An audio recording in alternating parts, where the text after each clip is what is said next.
for the greatest show in fantasy football history, hosted by the incomparable Scott Connor and the one and only Ray GQ. I present to you Destination Chill, where football and fantasy collide.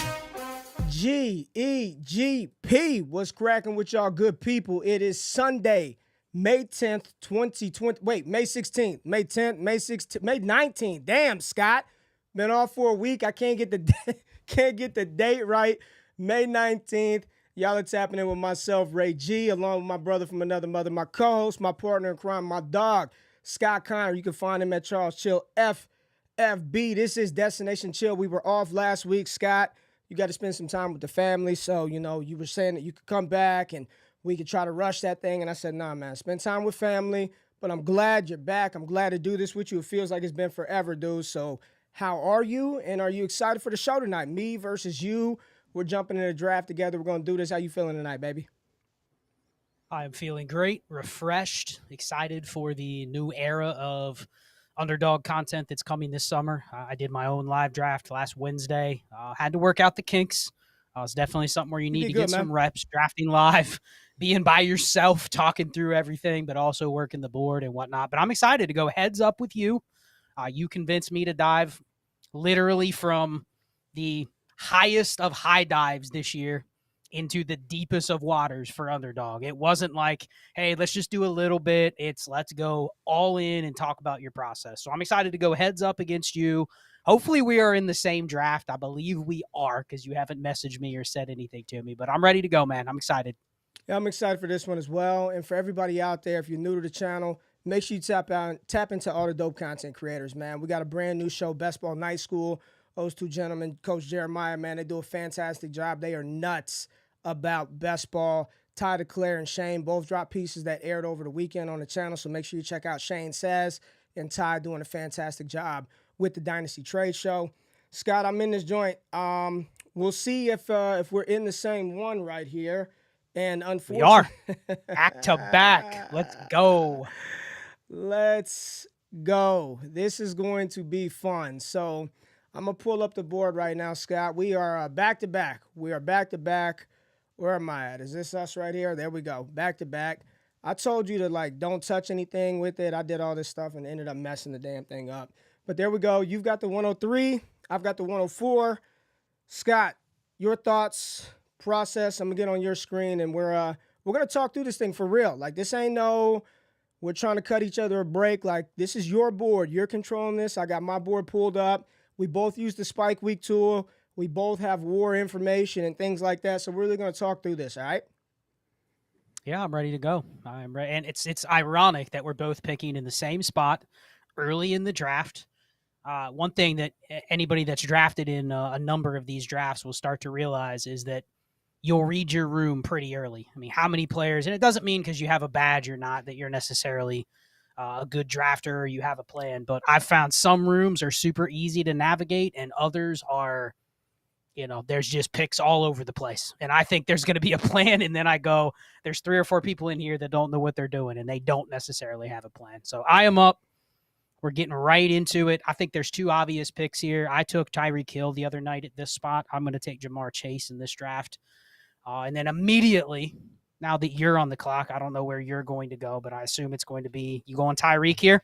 Yeah, I'm going to take Tyreek at this spot. I'm looking at my tool. I got 12% Tyreek so far through this tournament, 8% Amon-Ra. I've got no Jefferson, 16% Puka Nacua. You know what, man? I'm not going to take Tyreek. I'm going to take Amon-Ra. I'm going to tell you, dog, okay. I don't really feel like fooling with the I don't like their Week 17. I don't like the Cleveland matchup. I'm going to pivot to Amon-Ra. I think I can do some different things, some different combinations. I'm good on Tyreek Hill. I've only got 8% Amon-Ra in this tournament. I'm good with Tyreek. And I'm actually going to pull up. I'm using, this is your board, Scott. I am using the Spike Week tool. So I'm using the Spike Week tool on my thing on Firefox. So here's my joint right here. I got it all set up and all the colors and stuff like that. And it's kind of hard to follow along. But what helped me formulate that decision, again, I only had 8% Amon-Ra St. Brown. You can see the tool clearly is telling me Buffalo, Chicago, San Francisco. So San Francisco, Detroit is my Week 17 matchup. I've also got the NFC North, so I'm starting to put together pairings in my head. Green Bay, Chicago, got a lot of different options. Where are you going, man? I'm gonna pull your board back up. Yeah, and I'll refresh my board periodically because I'm actually drafting on my phone as well, so I can basically add players to the queue, and I'll refresh it so my queue shows up. Ray, one of the first things I do when I take like Jamar Chase or Tyreek Hill or whatever in the first round is I'm immediately going through and I'm looking at the correlation. So I'm starring Joe Burrow, I'm starring T. Higgins, I'm starring Jermaine Burton, I'm starring any of the Broncos bringbacks. So Cortland Sutton, Marvin Mims, Troy Franklin, Greg Dulcich, Bo Nix. Like I'm just putting them on the radar because I don't have Spike Week up right now. But it just makes you as a reminder when you look at your queue, hey, this is the potential matchup that I have. Cincinnati has Denver. It's not a super sexy, bring back stack, but at least you have everybody there just in case, it comes up and you want to do that. I see Jeremiah's in the chat right now. He said, let me pull this up. Let me make this a little bit bigger. He says starter names and do all that. Yeah, for sure. You could do that. The thing that I like about the tool is I'm not having to do that because it kind of tells me. So I'm pulling my board back up. And you can see right here, without even having anything pulled up, I know everything in purple. There's correlation with Detroit. Brandon Ayuk, correlation with Detroit. Debo, Detroit. DJ Moore, Detroit. It's not week 17, it's week 16. And I could just immediately, without even starring anything, I can already kind of prioritize and put together that correlation using that tool. How much neighbors do I have with Amon-Ra St. Brown as my, whatever I want to look at. I also do have my own individual rankings, Scott, that I use in my database, which has all this kind of stuff, right? Like I know if I'm looking at the NFC right here, Detroit, I know I've got San Francisco in week 17. They've got a week 5 bye. And then if I were to scroll over, I've got their week 15 and 16 opponents inside of my own sort of personal ranking system. But who'd you start off with? You got Jamar Chase. I'm on the clock. Amon-Ra, who we're going to put with him? Debo? I actually don't mind that. Yeah. I don't mind that. We're going Amon-Ra Debo. There it is. Quick, easy. You're on the clock right now. Let me pull your board up, Scott. I am just going to hammer another receiver. I would have taken Ayuk. I would have taken Debo. The team that goes Amon-Ra is usually targeting that range. I've seen some Amon-Ra's, and then Laporta falls back. I'm going to go Nico Collins. I'm just taking another receiver. But a lot of drafts I've seen, Ray, where people are hammering those Detroit, San Francisco builds. It's Amon-Ra, Debo, Ayuk starts, or Amon-Ra, Debo, Ayuk, George Kittle in a couple rounds. Like I've seen a ton of drafts where people are pairing as many of those, and you can get Purdy in golf too. But I've seen a ton of drafts where people are just hammering that game, hammering it. I assume that's going to be your plan, yeah? Yeah. I mean, no doubt about it. I mean, I feel like with Detroit and San Francisco, just right off the rip, like quarterback shouldn't be an issue. I feel like I don't have to reach for one of the high-end kind of quarterbacks. I got a shot with Goff, got a shot with Brock Purdy as well. Tight end position, I passed on Laporta. I'm good on that Laporta. You know what I'm saying? Like I wouldn't mind taking him, but I could look right now, how much Laporta do I have with Amon-Ra? Projected ownership around 11%. Maybe I could stand to get a little bit more, but I'm fine with not.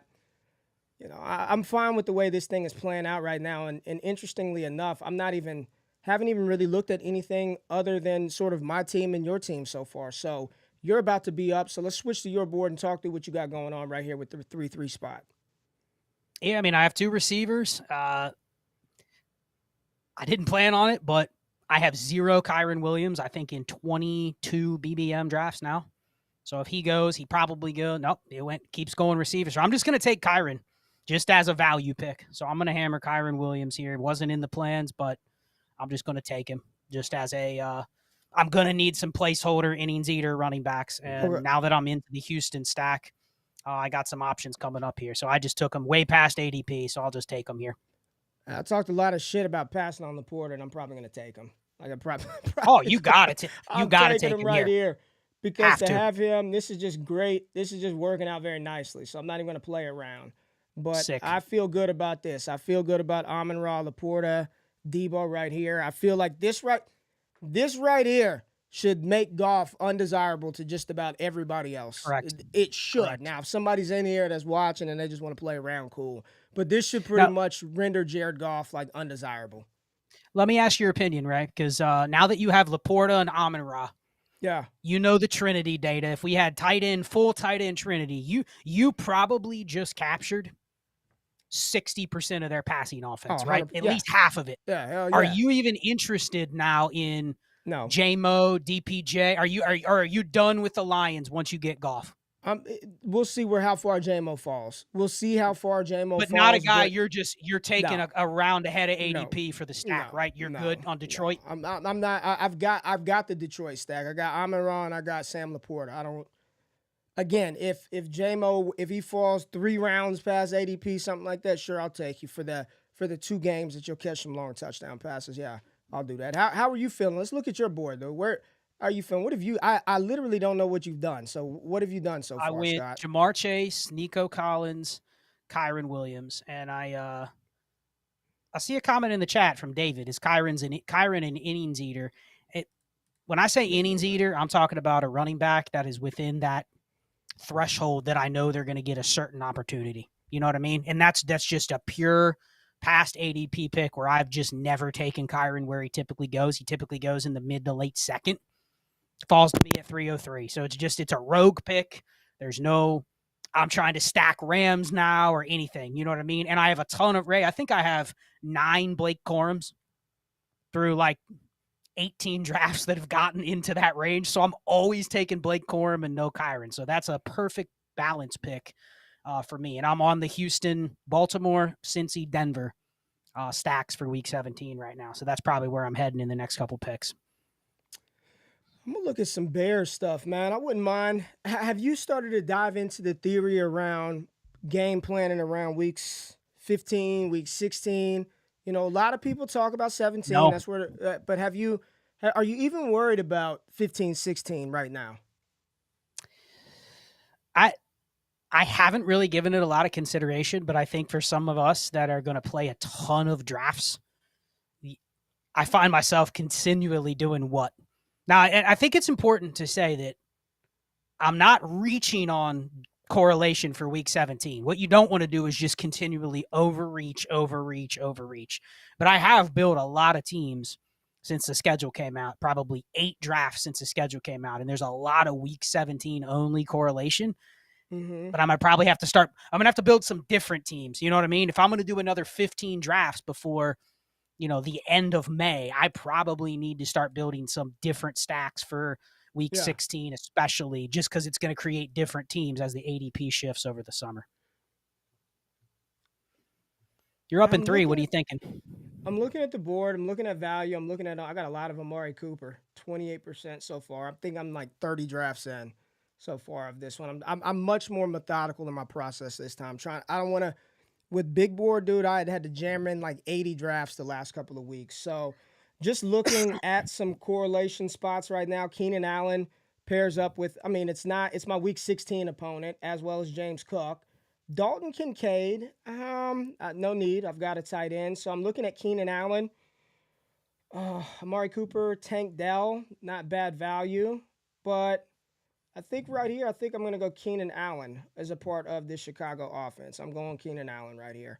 And for me, honestly, dude, when I'm doing 150 of these, it's truly, I'm combinations. I'm trying to get as many different combinations as possible. I saw you take the value of Dell up there. I like that.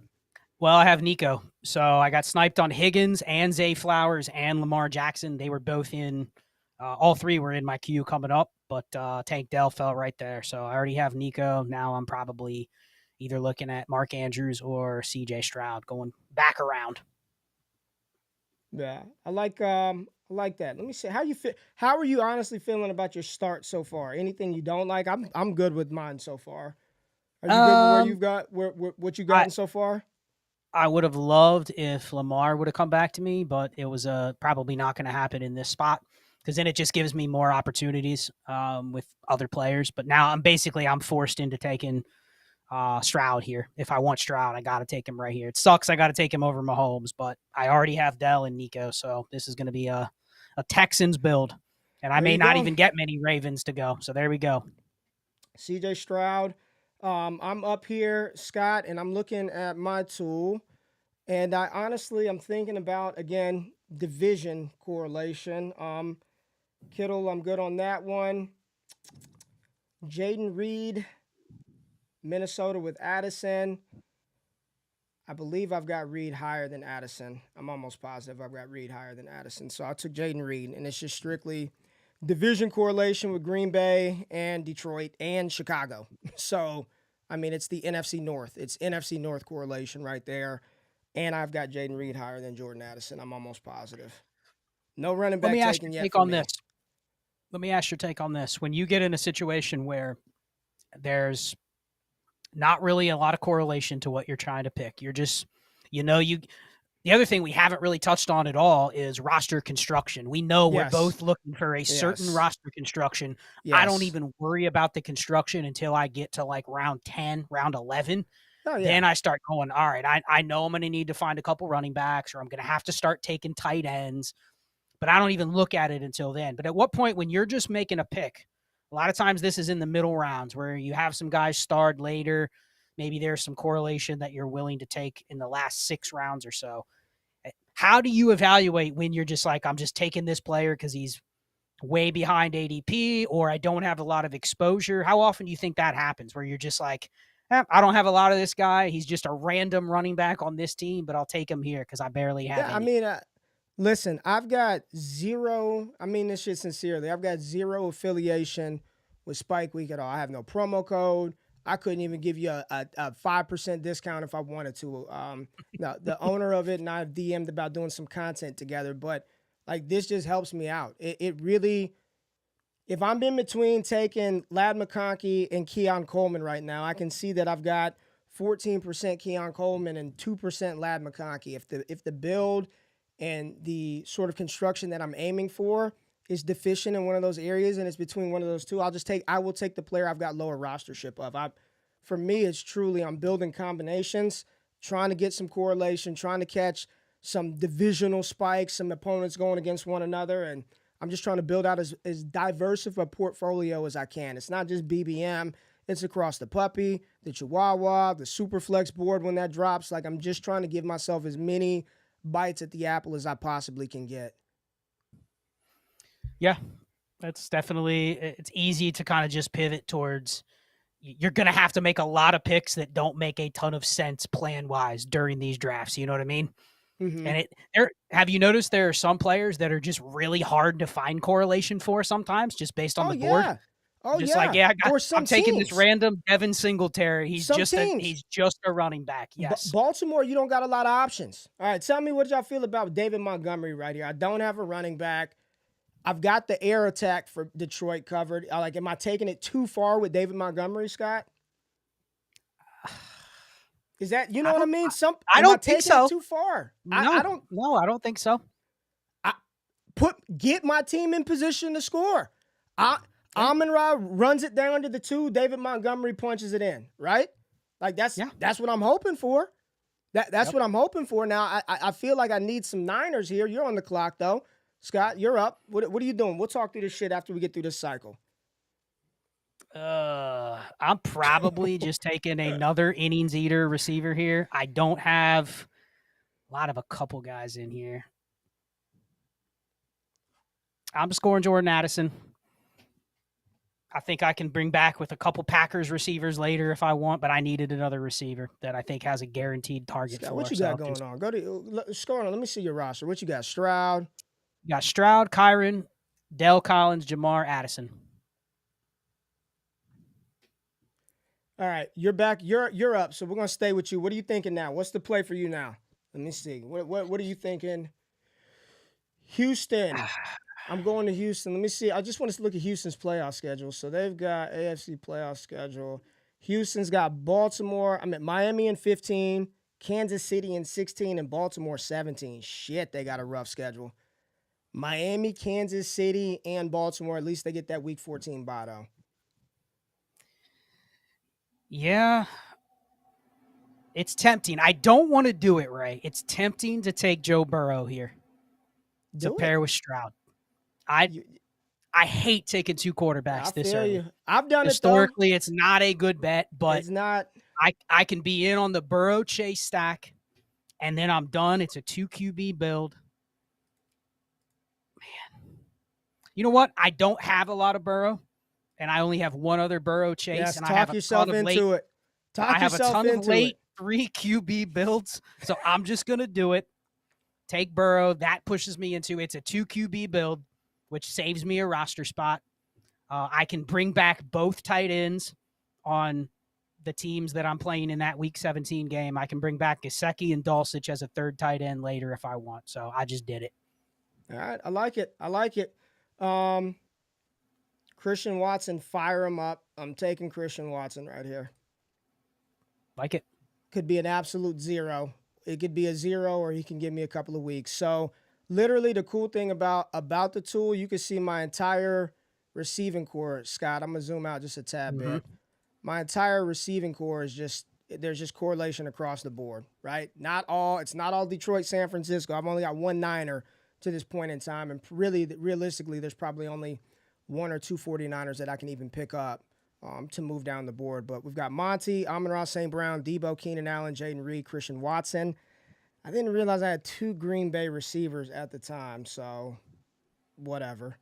Sam Laporta, no quarterback to this point in time. And I mean, talk through your quarterback strategy here, because you got Love, options. Purdy, and Goff coming up here in the next 3 rounds. Surprisingly, I kind of would like to get Jordan Love over Jared Goff, but that's probably not going to happen because I feel like I've captured so much of Detroit anyway that I could pivot to another quarterback position. But I mean, I'm not tripping. Like, bring Jared Goff down. The one that I would prefer to have is, I would love to have Jordan Love, but I doubt he comes to me. But I've got Love, Brock. Look at the purple. I've got Love. I was going to say, Caleb, Brock, talk and through Goff. would you prefer Purdy on this team, given how much exposure you already have to Detroit, and yes, you have Montgomery, so you can see the points coming for the receivers and tight ends, but then you've kind of already made your bet with Monty as the goal line back, right? Correct. In a way, getting Goff too much to That's get why Goff I said here. I prefer Love or one of the other quarterbacks. Purdy, yeah. I'd prefer one of the other quarterbacks. Yeah, hell, even Caleb Williams. Now, again, if I end up with Goff, I'm not complaining about that. I'm not sad. I'm not upset. But I'm already so heavily invested in Detroit. I've got just about everything outside of Gibbs and some of the JMO couple of spikes that will get covered. So I would like to diversify San Francisco being Week 17 a little more than I would some of the other positions. But it's okay. It's all right. Yeah. I mean, I here's the thing for me. I don't get too high nor too low with any of these because, dude, I'm learning from Mr. Dynasty Portfolio himself. It's just a matter of I'm looking for combinations. Like I was looking the other day on the Spike Week tool, there was 0% Christian McCaffrey and Devontae Smith right before the schedule release. Nobody had that type of combination. So I'm like, damn, that could be an early differentiator depending on where Smitty's going now prior to the schedule release. Just different little things like that. But we are. There's I just wanted to comment. The old Dwayne one just took Jamison Williams 9 picks ahead of ADP. Just had to get that little piece of the Detroit offense that Ray hasn't already hogged. I just don't get it, right? Like I don't get it. I don't get it, Scott. I don't get it. All right, I'm back up next. So let's pull it back up. Let's see what we're working with over here, baby. Let's see what we're working with. Love is still there. Caleb there. Purdy there.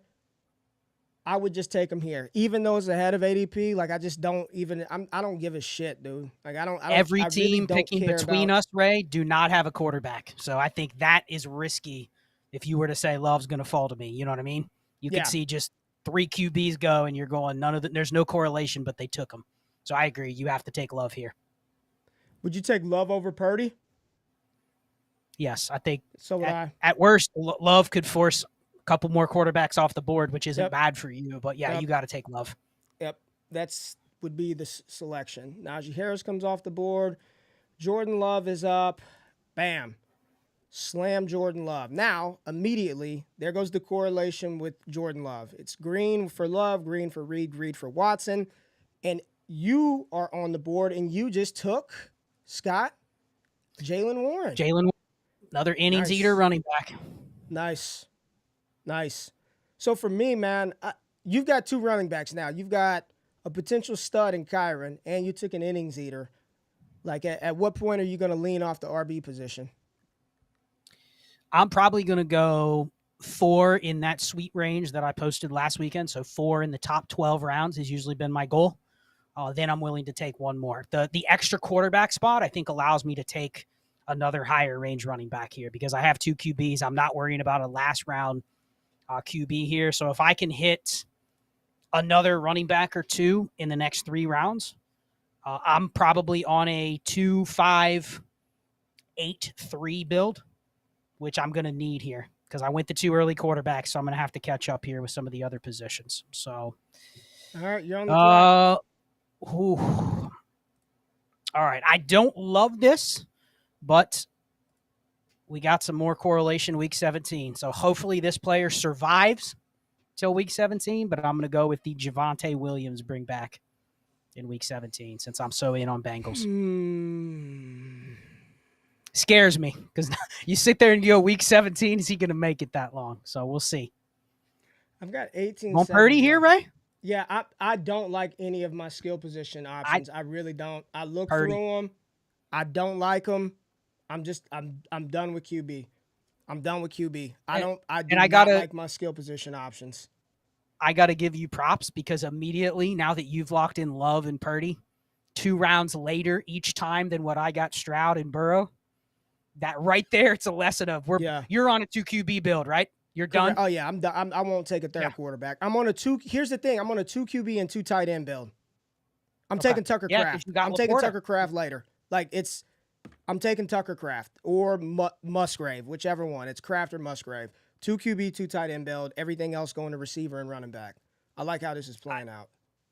As soon as I see yours play out, I go, damn it. I spent more on quarterback, and it's probably a coin flip on who has the better QB room. But, there's nothing I can do. I made my bed. When you draft Nico, Dell, when you draft one of those receivers early, you're probably going to end up paying for a lot of times you feel like you're going to have to just talk about the psychology of that. You had Nico Collins and Tank Dell. You have to get CJ Stroud.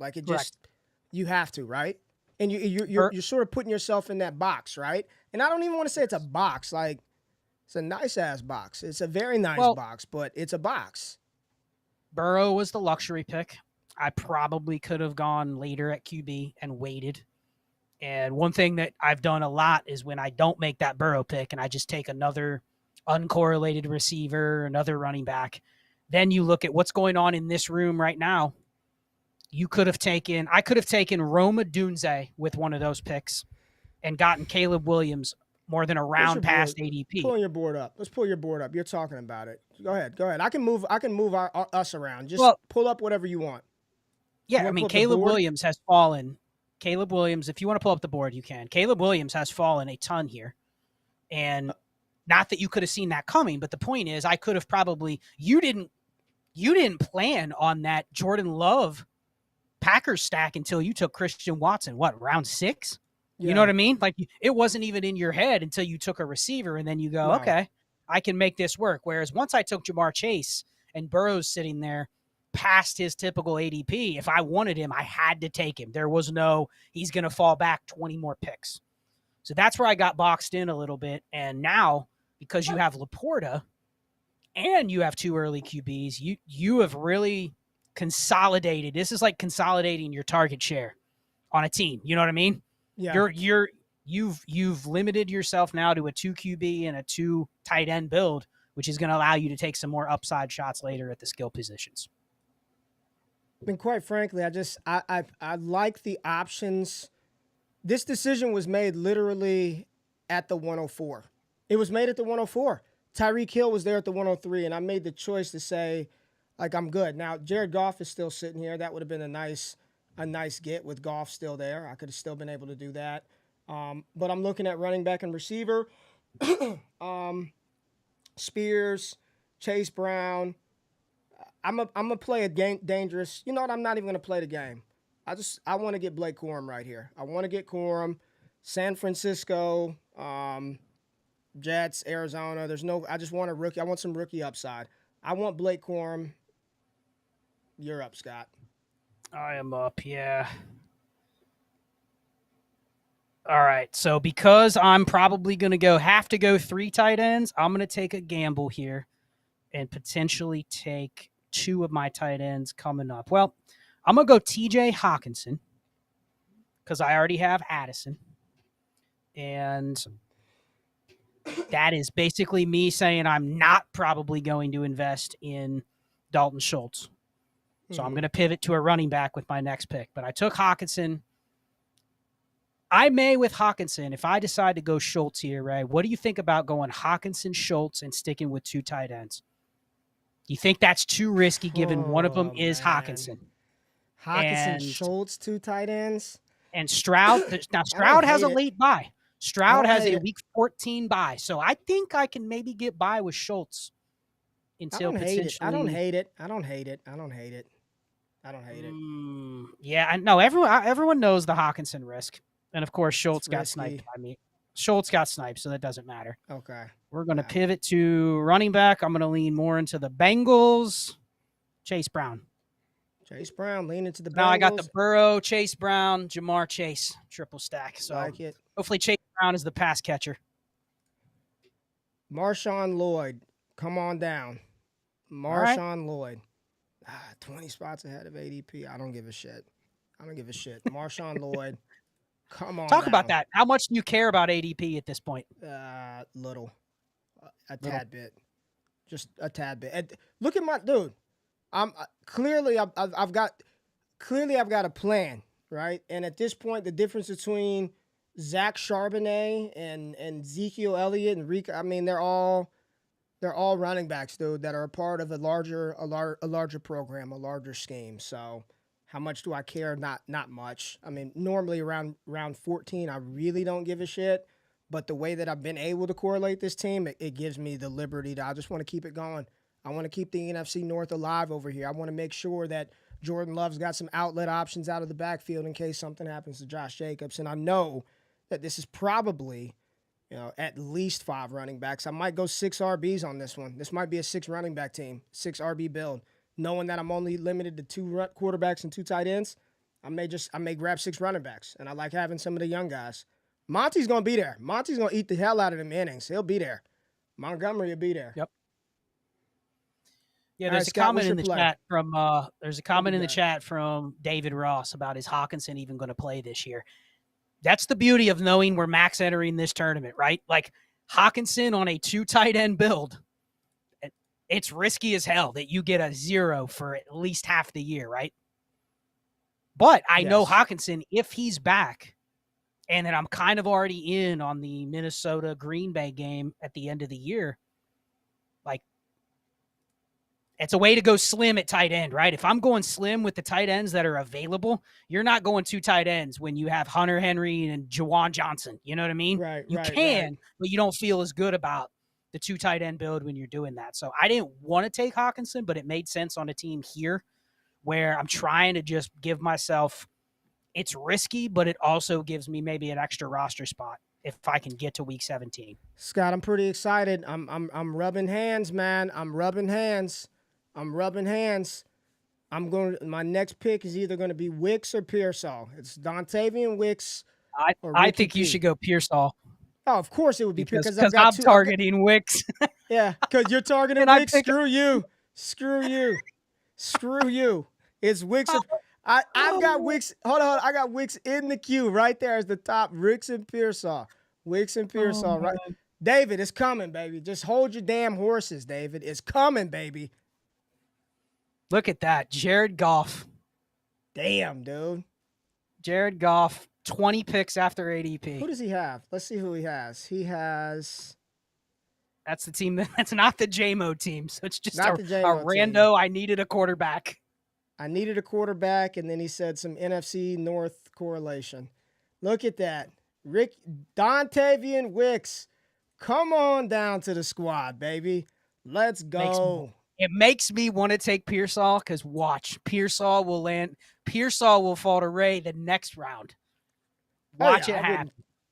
Go ahead. Take that Pearsall.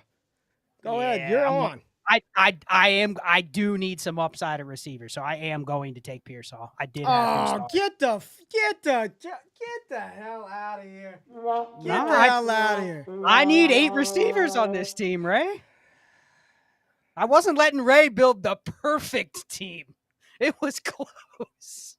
Dude, that would have been, if I could have landed Pearsall right there, that would have been nice. That would have been sick. That would have been nice. Oh man, it would have been That would sick. have been nice. That would have been nice. Damn, Ray got all 3 of those receivers from Green Bay. This is fun. Yeah, this is I like what's happening right now. You're up. Scott Connor's up. Let's switch to your board. You got a little Jalen Warren, Javonte Williams, Chase Brown. Yeah, Chris, he called my bluff. You see that? I'm not a good poker player. He definitely called my bluff. It's horse shit, man. Where you going? All right. Connor? Well, this Burton, is, you're this going is the Jermaine time. Burton. I will take him if you don't take him. I will take him. That's who I'm going. I was Jermaine Burton or Troy Franklin. Yeah. I'm already in. Yep.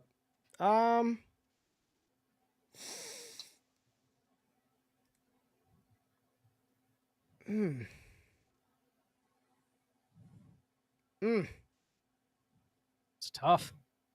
You know what, man? I want an innings eater, and he's higher on my rankings than anybody on here. People may not like it. There's no correlation, but I want an innings eater. Chuba Hubbard, come on down.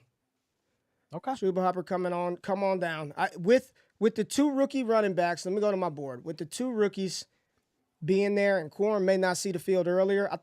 Jeremiah thought Chandler. I thought it. I had him at the top of the board. You see him right there. You need a guy that's going to get early touches, right? Yes. I needed early touches, and I feel more comfortable with Chuba. Even listening to the beat reporters in Carolina, they're like, yeah, Chuba still early on should get primary of the work. I just wanted early secure touches right there. I still got Garindo in queue. If he's there later, I got no problem taking Garindo. Ray Davis, there's some correlation. I think they got like a week 15 matchup against Detroit, so whatever. And we'll see. Ty Chandler probably doesn't make it around, but Roshan is there. Khalil Herbert's there. I can get another running back. It's okay. It's all right. Yep. So how you feeling? With 6 rounds left, how you feeling? Oh, I feel fucking fantastic. I love the way this has played out. The only thing, could I have waited on Jordan Love? Maybe, because I could have gotten Purdy later, and then Goff. You saw where Goff went off the board. But I had to have Purdy, man, because if Week 17 rolls around and Detroit and San Francisco is a shootout, even if Debo isn't getting work, if Purdy's throwing screen passes to CMC or Brandon Ayuk, I need to capture that game. So I had to go Purdy. I really like the way it's played out. If I had one panic pick early on that if I could take back, maybe I would look at the board and redo it. It would probably be the Blake Corum pick, but I just kind of wanted him. And I do know that they do play San Francisco. It is, an NFC West opponent, so there's some divisional correlation there, even though it's not in the playoffs. But Blake Corum probably the one pick where I'm like, could I have done without him maybe, but I needed some Corum. How about you? Yeah, for me, probably the pick that I don't want to say I'm regretting, but I'm just seeing where some of the QBs went here. I didn't need the Burrow pick. Burrow, when did you take? Let me see the board. When did you take Burrow? I took him right around ADP, 3 picks after ADP. But again, I had Chase. But, was there maybe a little bit of bias for these jerseys hanging behind me? Potentially. Maybe. But just seeing where some of the other quarterbacks went, getting Goff, I could have taken just a random Goff and a random Ricky Pearsall, right? And I could have gotten I could have gotten Goff 5 rounds past where Burrow went. Because I still ended up with some pieces of that game, but it would have made more sense if I would have had Goff where Burrow is. But it is what it is. That you live and you learn. Ty DeClaire said Chuba over Ford. Shout out to Ty again. Check out his trade show from this past week. Fantastic stuff. He does a great job of walking through trades and dynasty process. Shout out to DeClaire. He said Chuba over Ford. I think they're one and the same for me. They're one and the same. Yeah, I like what Chuba Hubbard was able to do. I like what they've done with their offensive line. They're one and the same.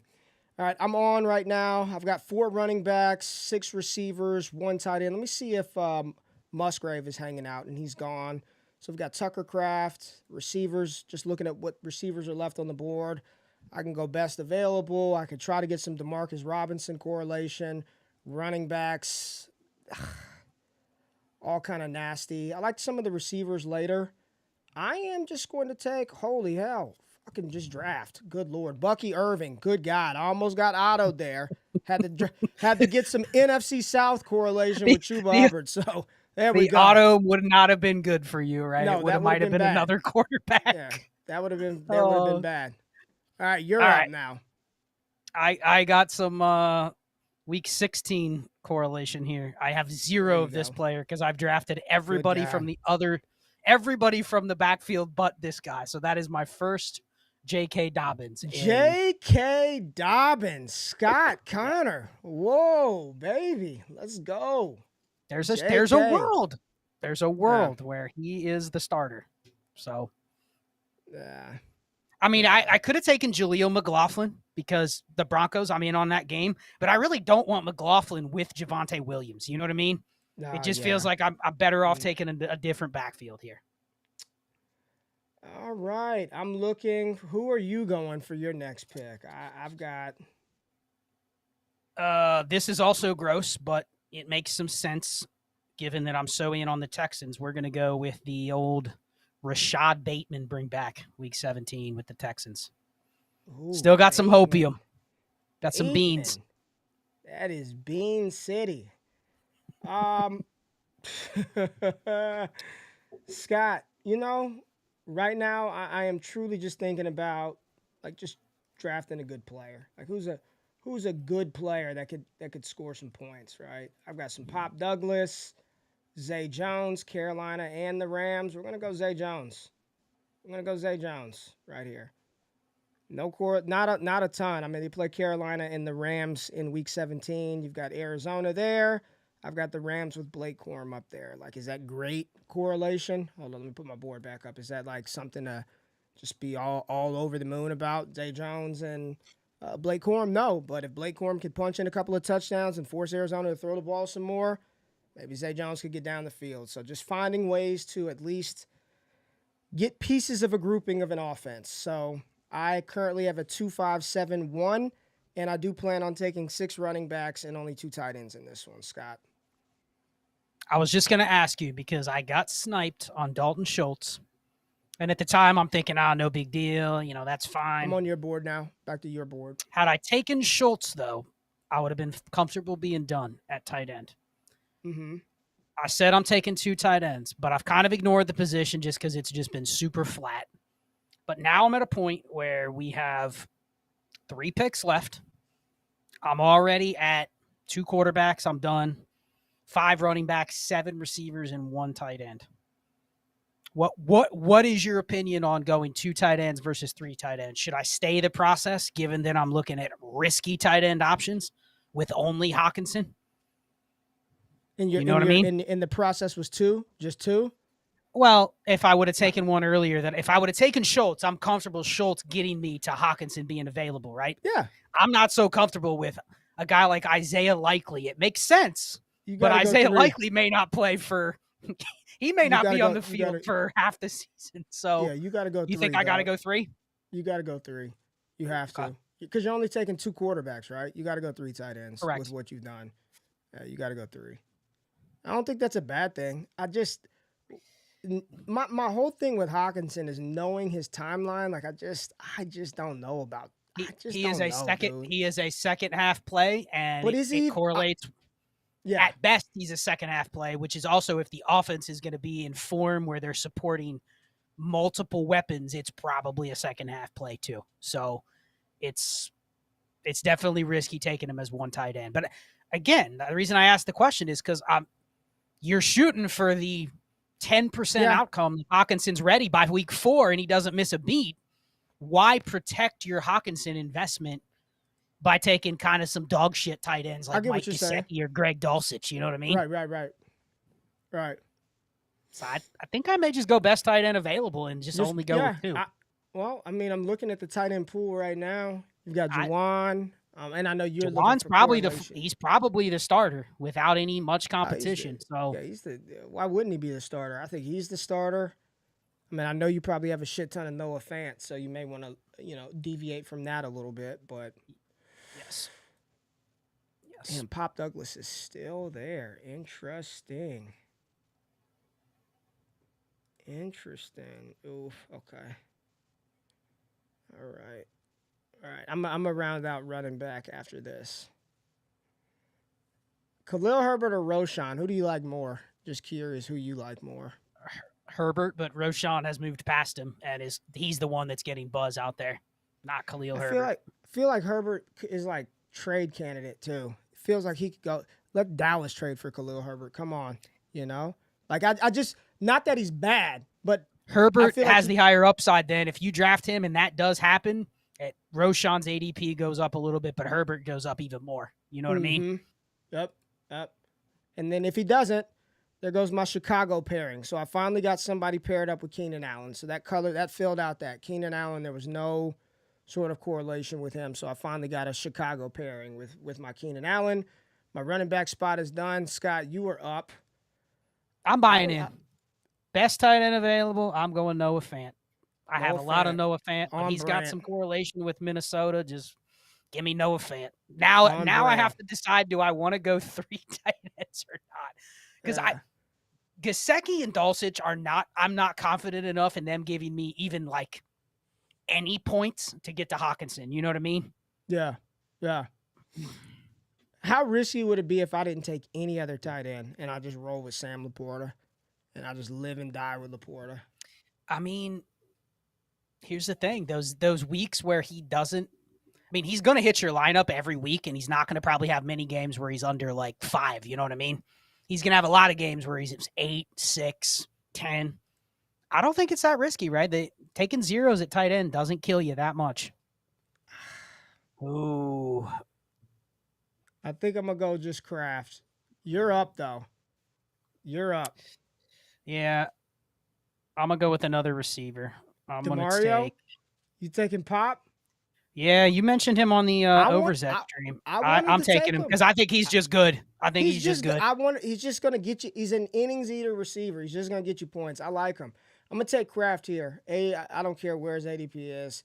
I just want to fill out my tight end room. Now I'm done. I've got correlation in the NFC North with everybody else on this roster. And then, of course, Jordan Love's potential tight end 1, maybe. Who knows? So I'm done with tight end. Hell, we've only got 1 pick left. I'm not taking 3 tight ends, so I'll just add another receiver. And it'll be a 2-6-8-2 build. 2-6-8-2. Scott, what are you looking like you're going to round out with? I'm at 2-5-8-2. So I'm probably going in either another running back or I decide on the Dulcich or Gesicki in round 18. But that's it. 2-6-8-2 or 2-5-8-3. Yeah, I'll take Garindo out of Q. I wouldn't mind. I think Garindo's going to have a couple of plays, man. I think he'll get in and have a couple of plays. There's not going to be a consistent asset, but I think he's going to get in and get a couple of plays. He'll have a spike week or here or 2, but no other running back is going down. So I'm just going to take a receiver. And ideally for me, with my build, I will tell you the receivers that I'm kind of looking for. Trey Palmer, wouldn't mind some Jacob Cowing potentially. Trey Palmer for Tampa Bay. Mingo in Carolina, there's correlation there with Tutu Atwell. Bo Melton, I'm not going to dig that deep. Juwan Jennings is also an option, and it's actually probably the better option to throw him out there with Brock Purdy. I actually will probably take Juwan Jennings. No one's probably drafted him at all, and all I need is one Juwan Jennings legacy game in Week 17. He just randomly gets some. And what if one of these damn receivers gets trapped? I'm taking fucking Juwan Jennings to go with. That's my final pick. Yeah. I was gonna ask you like Jennings over Cowing? Yes. Okay. Yes. Okay. Yeah, I do. I like Jennings over Cowan. Maybe after this year, maybe Cowan we could talk about him. But as a rookie, I would take Juwan Jennings because he does something that the other guys don't do. He's trusted in that blocking game and their run game, and he'll be on the field. Like, he's going to be on the field. And Brock Purdy's showing some confidence thrown to him at times. He's my wide receiver 8, and he stacks up perfectly with the quarterback. So I will round out with Juwan Jennings. Okay. I like it. Man, I'm still torn. 3 tight ends. Gesicki's there. He's sitting there. But it feels like I'm insuring the already big bet that I made with Hawkinson. You know what I mean? What's your honest Is take? he the Would you go the starting tight third tight end? end? Is he the starting tight end?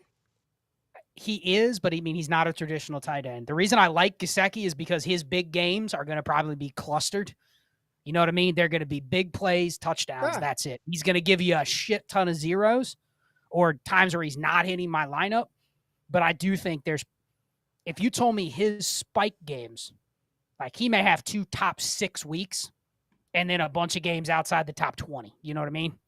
Yeah. So I do think it is it makes me a little bit regret the Hawkinson pick, though. I'm gonna let this time out to give you some time. I'm not gonna pick it. It's at the top of the queue, so I'll just let it. No, it's just it makes me regret the Hawkinson pick a little bit, only because if you're gonna take Burrow, if you're gonna take Stroud, if you're gonna look for some of these cheap tight ends at the end, and you're gonna have to take 3, then you're just going gross. You know what I mean? I could have gone Dulcich, Gesicki, and another tight end, and not paid shit for my tight ends, but. Yeah, it's tough for me to hit Gesicki. Where you going, baby? Oh, make the pick. All right, I'm doing it. Gesicki. I took Gesicki. The other option would have been a 6th running back. It would have been an Evan Hall. It would have been a Garendo, someone like that, where you're just like, if things break right, they could get work. But I kind of took the easy way out, and I don't love it. So lesson learned.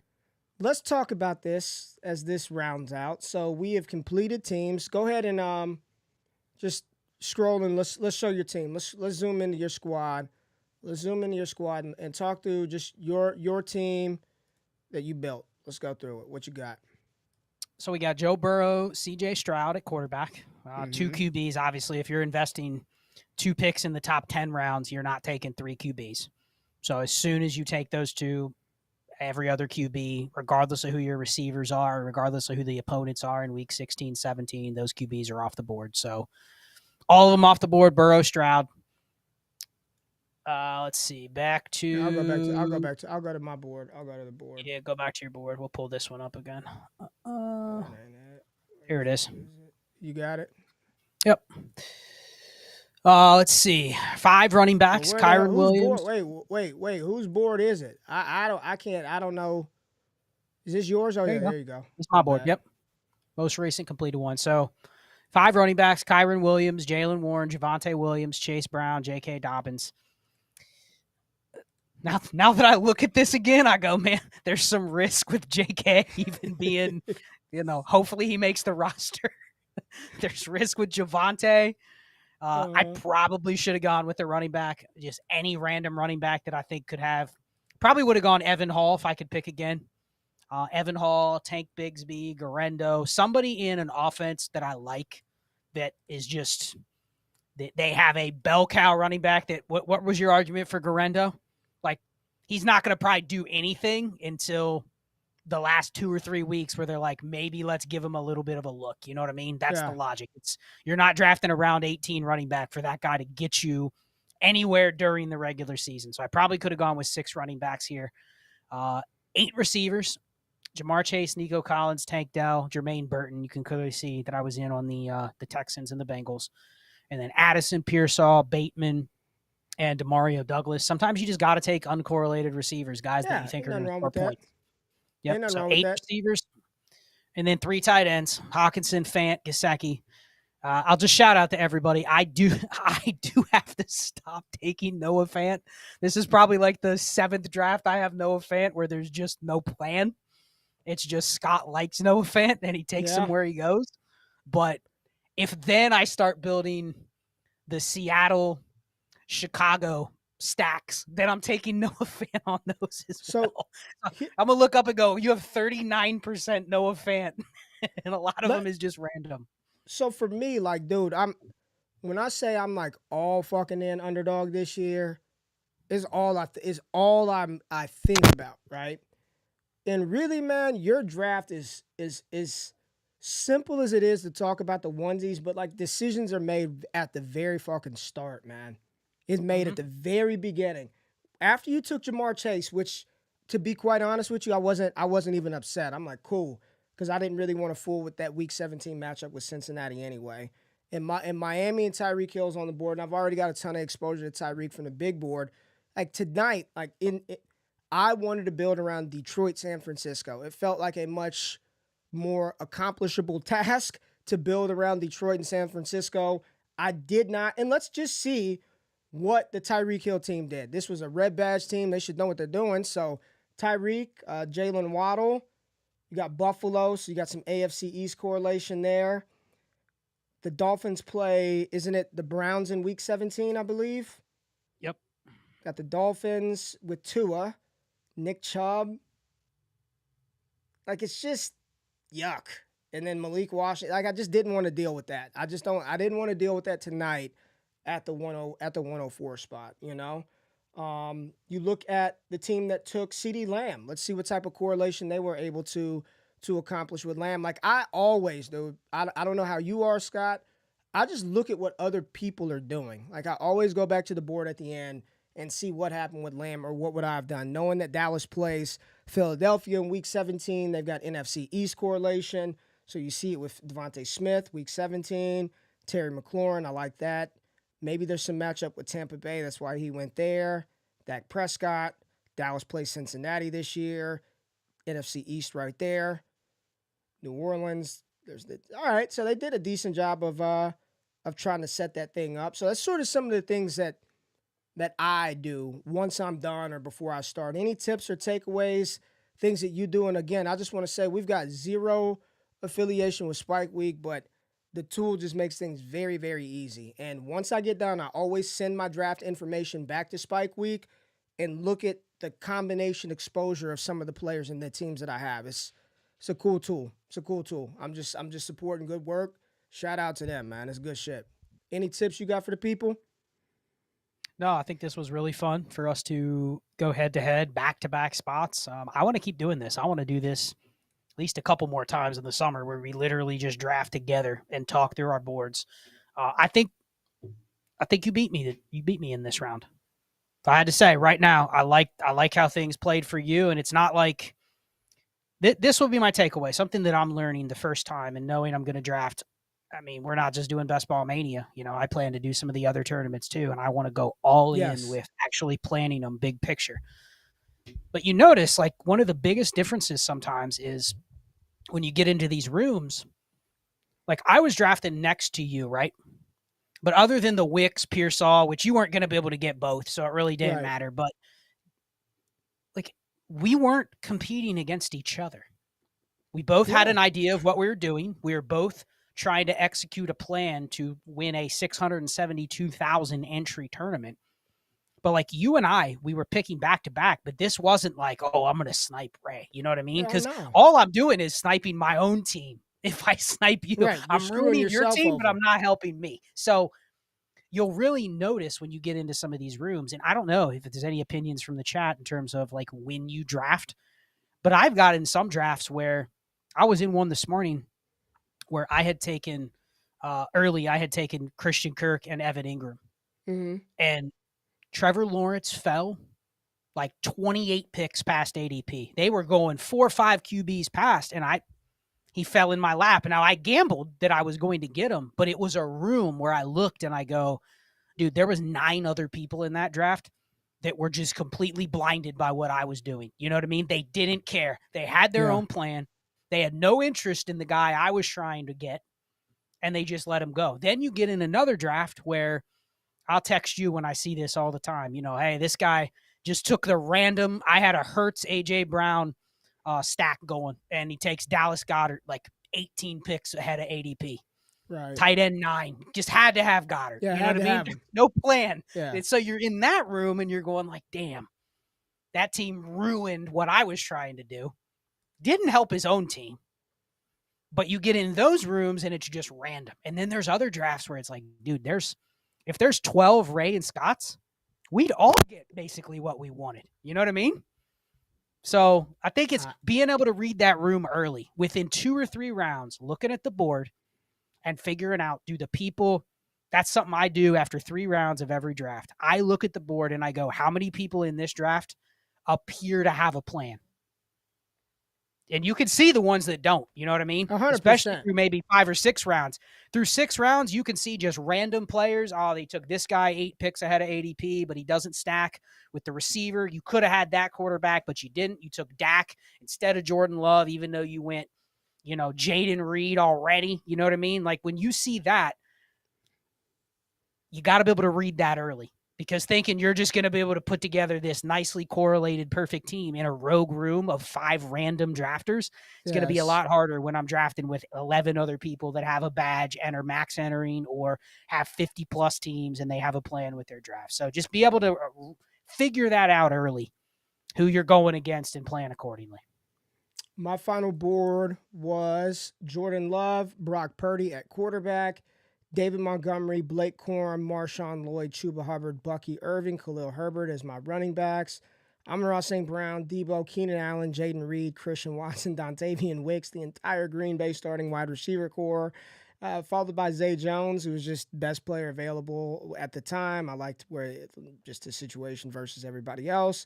And nasty old Juwan Jennings, along with Sam Laporta and Tucker Kraft. So clearly, it was Detroit, San Francisco Week 17 matchup stack. After that, I just wanted to sort of correlate the NFC North, and I got a lot of NFC North correlation. Pretty much my entire wide receiver room is correlated with the North outside of Arizona and San Francisco that pair up with the Week 17 matchup. And running backs, young upside with Corum and Lloyd, with Bucky Irving, and hopefully some innings eaters with Monty, Chuba Hubbard, Khalil Herbert, and then hopefully Sam Laporta is a tank and Tucker Kraft can carve away in the Green Bay offense. I like how this played out. Drafting out of the 4-hole, took another Amon-Ra St. Brown. Pretty happy with the divisional correlation as well as the Week 17 correlation. If I could do anything over again, I'd probably go back to the Bucky pick, see what was happening right there at 165. I know I was doing a yada yapping at that time, so I want to see who was there instead of Bucky Irving around that 165 spot. Dobbins, Watson, Baker. Yeah. I have a question for you, Ray. Yeah, what's up? Regarding, because we're doing so many drafts, like you took Amon-Ra at 104, right? Mm-hmm. Now, let's say you enter 2 more drafts tomorrow and you get the 106 and the 107. Knowing you're doing, are you worried that, the draft spots are random. I just drew my first 112 today I think it was my 26th draft that I started, my first 112. So clearly, it's not always 100% random. But given that you took Amon-Ra at 104, does that mean does it concern you at all that you may get a bunch of 106, 107s and you take Amon-Ra again, or what? No, because the combination that I could form out of 107 in rounds 2, 3, and beyond will be different than what I was able to do at 104. So instead of Debo, I would take Brandon Ayuk. Instead of Sam Laporta in the 3rd, I would pass on tight end and take George Kittle in the 8th round, pair with Brock. I would just do it different. I would still take Amon-Ra St. Brown there. As long as my exposure limit, I'm not 50% Amon-Ra, I would take him at the 106, 107, because what I'm going to be able to do in the following rounds will be much different than 104. Good point. What doesn't bother me at all. Doesn't bother me at all. But yeah, I'll switch it up. I think the player that I will be very honest with y'all, and we can end on this one, and I want to know what y'all's opinions are in the chat. You first, Scott. I am it's just me. I'm just a little nervous about Justin Jefferson. I really am. And it has nothing to do with Justin Jefferson. It has absolutely nothing to do with his skill set and how talented he is. I just don't know about Minnesota's situation. I believe, everybody's talking about it's going to be okay. And I think I saw they're favored to lose damn near every game this season, including week 1 at the Giants. We talked about this privately where everybody's telling me Minnesota's going to be okay. I've been saying it's a rookie fucking quarterback or it's Sam Darnold. Either way, both options don't inspire a lot of confidence. If things go south for the Minnesota Vikings, Justin Jefferson clearly none of us know what's going on. I don't see him laying it on the line come week 17 if things are array. or a ride with that team, with him wanting that long-term deal, him wanting to be in a good situation, I'm just a little concerned about Justin Jefferson. So I believe of all the first-round picks, I'm almost positive I've got the lowest amount of exposure to him. I just would prefer not to, me personally. I'd prefer not to. And I could be dead wrong on that one, but again, I think they're favored to lose damn near every game, and I'm not really sure about the QB situation, man. Yeah, I've done the same thing. I think I've only taken one Jefferson, and it's also because aren't you kind of a little wary on building Minnesota stacks as well? You know what I mean? Like it feels like, doesn't it feel like you can just do more if you take AJ Brown or Puka Nacua even ahead of Justin Jefferson? You know what I mean? Doesn't it feel like you just have more flexibility doing that versus you take Jefferson and you're going, I'm already betting on Jefferson. You probably don't. And I guess you could do this. You could probably build some Sam Darnold teams with Darnold as your last quarterback in the last round and just bet that he hangs on for long enough. But if you're drafting Sam Darnold, you're probably not sitting there going, man, I hope this game in week 17 does this. You know what I mean? Because it's not going to be Sam Darnold in week 17 probably. So this is how are you building it? Yes. It's suboptimal, but if I take Jefferson, I'm probably taking Darnold and J.J. McCarthy. And I don't like it. I'm probably Wouldn't you rather just commit to a 3 QB build and just draft McCarthy? No. I don't. Here's the thing. Anybody can tell you yay or nay. I don't fucking know. I have no idea. It's one or the other. It's probably both of them. Would you just one of the two are going to be in there in that draft then, and not even bother with the Minnesota quarterback? I would. That's fine. But if I'm going to do that, I probably would take two of them, at least on one build. I know I would. I'd take both of them, and only have one other quarterback. It'd be a 3 QB build, and I do not like those. But it'd be a 3 QB build. I mean, a 3 QB build with 2 quarterbacks from one team. For one team and eating a 0 all damn year with the other one. We had 2 super chats, though. Let's get at these, man. We had 2 of them right here. Christopher Davis. Shout out to Chris, man. He's always rocking with the DD squad. Appreciate you, big dog. Said maybe some FFPC drafts, too. Scott, we co-manage, 40-plus FFPC, early Bestball. What were they? The $125 entry ones? We did the $125, never too early. Yeah. Single QB, we did 40 teams. We could do an FFPC. We could do just co-manage it and just draft it together. We could do that. Yeah. We could do that. Appreciate that. Yeah, we did that right before it was pre-draft that we did that. It was most of it was pre, and then some of it spilled over. No, it was all done before the draft, right? It was all done before the draft, and it's wild. Yeah. Go back when you're just I've already done it. Chilling, ready to go to sleep. Go through a couple of those teams. I've already done it. How awful some of the tight end rooms. Those JT Sanders tight end 1 teams aren't looking too good. We had another one in here. I think we had a couple Davis Allen, Darnell Washington tight end rooms. Yeah, it's not good. Hey, Darnell's gonna be on the field, but right here. But shout out to 2 of the dopest creators in the Dynasty game getting into Bestball. Ray really enjoyed your Bestball After Dark with Pete. Appreciate you, man. And this gentleman right here, man, this is the cool thing about this space, man. Content creators supporting other content creators. I believe he just launched a new show this week as well on YouTube. Very big in the Underdog, so check him out.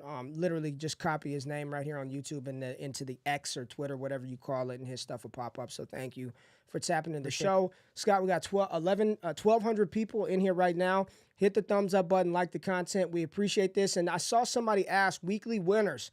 Scott, we need to do that. There are other tournaments in Underdog other than BBM. We can open some private contests. We talked about doing that, so come draft and be a part of that. We're going to release those over there in our Patreon, patreon.com/ALLGAS. Again, check out our other content creators, Ty Declares Trade Show. Shane dropped something this past weekend, and if you're new to Underdog and want to get in on this stuff, use the promo code ALLGAS, ALLGAS, ALLGAS. Do that. You saw I was struggling with it, Scott. I was like, almost didn't spell all gas right. I was real close, but we appreciate y'all being in here. We'll probably do this again. Come join the community. Scott, anything you want to say to people before we get out of here? No, I mean, I'm in for weekly winners. I'm in for the Superflex. Yes. The reason we're doing this is not necessarily because we love this tournament so much. We love the game theory. Correct. The thinking, Correct. The decision making, the team building, Correct. That is where I come from Dynasty. You know, that's the reason I'm doing this. It trains your brain to think differently. And once you kind of learn how to think, you can go play any contest. You just Hell have yeah. to then grasp what are all the parameters, what are the rules, what's the Hell scoring, yeah. what's the settings, all that stuff. You can attack any contest. Once your brain is kind of trained to do it, you can dive into anything and you put the time to it. Hell, if you like making content, there's places out there where if you want to dive into something rogue that nobody else is covering, man, like that's how you get into the space if you want. So yeah, it's the thinking behind it. So I love doing this tonight. Great show. Appreciate y'all. We'll see y'all next Sunday. We out. See y'all wake up tomorrow morning.